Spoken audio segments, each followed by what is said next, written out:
Okay, I'm going to show you how to install these, I call them big boy links. It's for us supersized guys that are a little bit too big for the suspension on this bike, and also it would be nice to have these if you think that the back of the bike sags a little bit too much when you sit on it.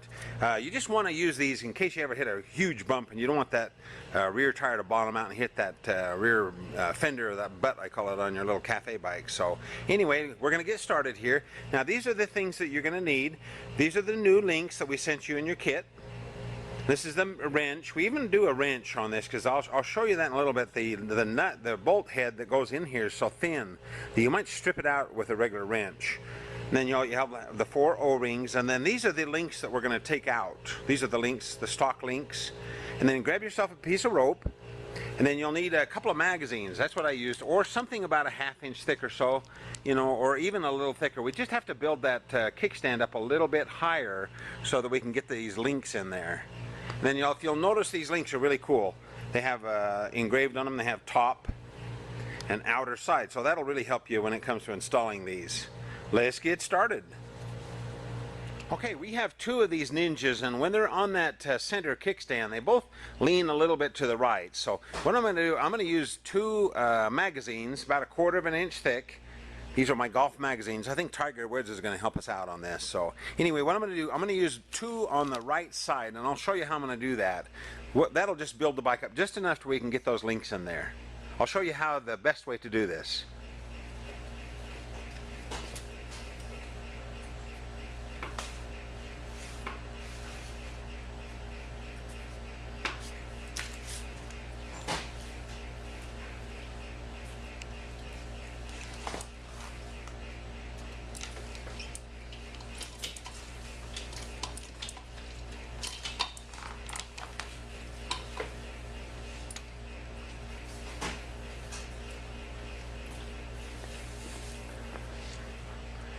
Okay, if you'll notice, I put the magazine kind of under there first to tell where it's going to go, and then I put it just on the one side. That way the bike sits pretty level. And then you notice I straddled the bike to put it on that kickstand. I don't like doing it off the side because you could tip the bike over, so sit on the seat to do that. It's much easier. Oh, and you'll have to put the side stand down first before you do the center stand. Okay, now this is really important that we tie our kickstand up so that it can't possibly collapse when you're moving the bike, working on the bike. If you're wrenching that bolt down there and you push the bike forward, it could fall off the kickstand. So make sure the rope that you use goes around the wheel there and about the center of the wheel and runs down to the bottom of the kickstand there, and tie it. Make sure it's nice and snug because, like I say, you don't want that bike to roll forward. It'll fall on you or hurt the motorcycle. So do that, and then we'll get started taking these links out. Okay, so this is the link that we were going to take out of the bike. This is the stock link, and I'm going to show you it on the bike there. You'll see it right in here. See where my finger is? This is the link right here. This is the bolt. And I'm going to pan down so you can see the bottom. And there it is. See the link there? So what I'm going to do, I'm going to show you how to take this link off. It's really a simple process. Let's get this baby off here and we'll put those new links on. Okay, what we're going to do, we're going to take the bolt out of the bottom first. So what you want to do is you want to use a 17 millimeter wrench on the other side, and then grab yourself a 19 millimeter wrench for this side. We'll go ahead and remove this nut first. So go ahead and take that nut off, and then we'll pull that bolt out. I'll show you how to do that. Okay, what you can do is you can just take a wrench or something, a long screwdriver or something, put it under the tire and just lift up the tire just a little bit, and it'll take the tension off that bolt so you can slide it out the other direction. So slide it out that way as you take the tension off with a wrench or something. I've removed that bolt now, and these 2 dog bone looking links have fallen down out of the way now. Now make sure you don't disturb this area here because there's some little O-rings and stuff in there, so try not to disturb that. And then we'll go ahead and remove these links next. They're just loose. Okay, now we get to use that fancy wrench that we gave you in the kit here. It's a 17 millimeter. It's that fancy, it's loosened. So we did that so you make sure you go the right direction. Then make sure this is over that bolt head really well. Make sure that fits nice and straight up and down. Don't get it too crooked or it'll strip off there. Make sure it's straight up and down, and then just go ahead and loosen the bolt. Now once you get it loose, then you can go ahead and use a regular wrench if you want to take it all the way out. And then there's a nut on the other side that has a little tab. You'll see that that holds the nut in there. So go ahead and take those completely out on both sides. Next, let's go ahead and push the bushings out of the links. They just push right out with your fingers. There's rubber O-rings on both sides. Just go ahead and throw those old ones away because they're probably shot anyway. And then go ahead and clean these off. And then we'll reinstall these in the new links. Let's go ahead and install these bushings in the new links. Get yourself a little bit of grease. I'm using some marine white grease, but any grease is fine. Just we want to put a little grease around the inside of the bushing. Then go ahead and put a little bit of grease on the steel bushing. And then let's just go ahead and slide the steel bushing in the link. Just slide that in there. Do that to both, and then I'll show you how to put the O-rings in. Okay, now to get the rubber O-rings in, what we need to do is we need to push the bushing down in a ways and wipe all this grease off around the edges there. Try to get as much of that grease out as you can around that corners and down in those corners.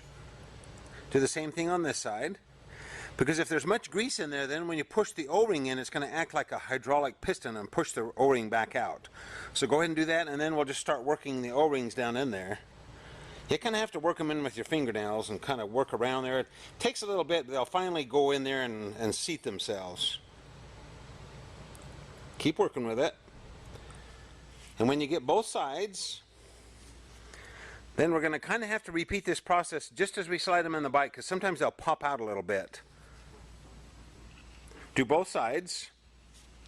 O-rings in both sides. Okay, I've checked the O-rings one more time before I slid them up into the receivers here.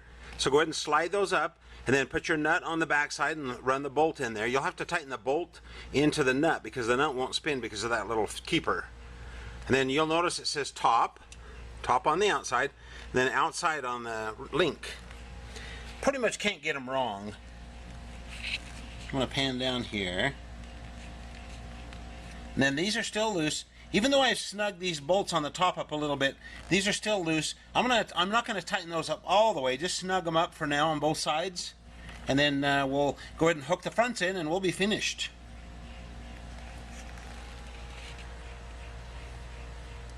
Now, in order to get the bolt to go through the bottom bolt of the forward bolt, you may have to go ahead and lift the front tire either up or down just a little bit. More than likely, you'll have to pry it up just a little bit.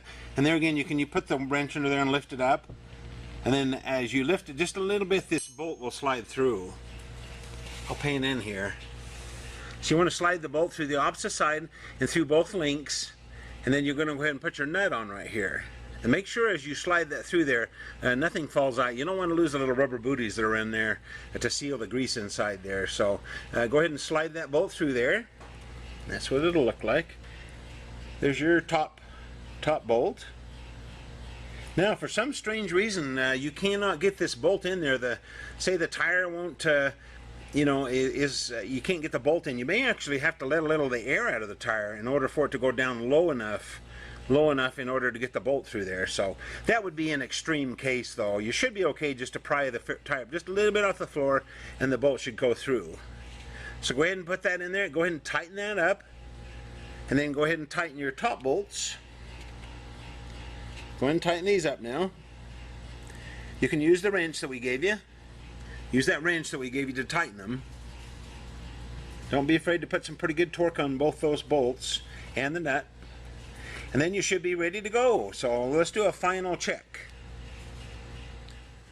Okay, I've double checked all those bolts, both bolts on the top and the big bolt on the bottom. Make sure everything's nice and tight. And then I'm going to go ahead and put the side stand up first. Then I'm going to go ahead and push this bike forward to get it off that center stand. Let me show you how to do that. Let's straddle the bike as we do it.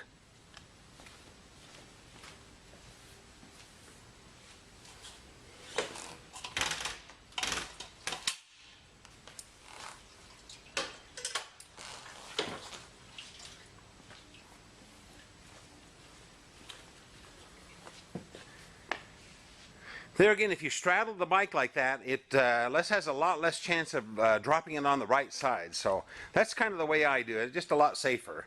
So there you have it. Gosh, that looks good. It sits up just a little bit taller. And then yeah, I think you'll really enjoy this a lot better. The back won't sit as low. And even if you're a lighter rider and you want to build it up just a little bit higher, this is a cool way to go. Thank you very much.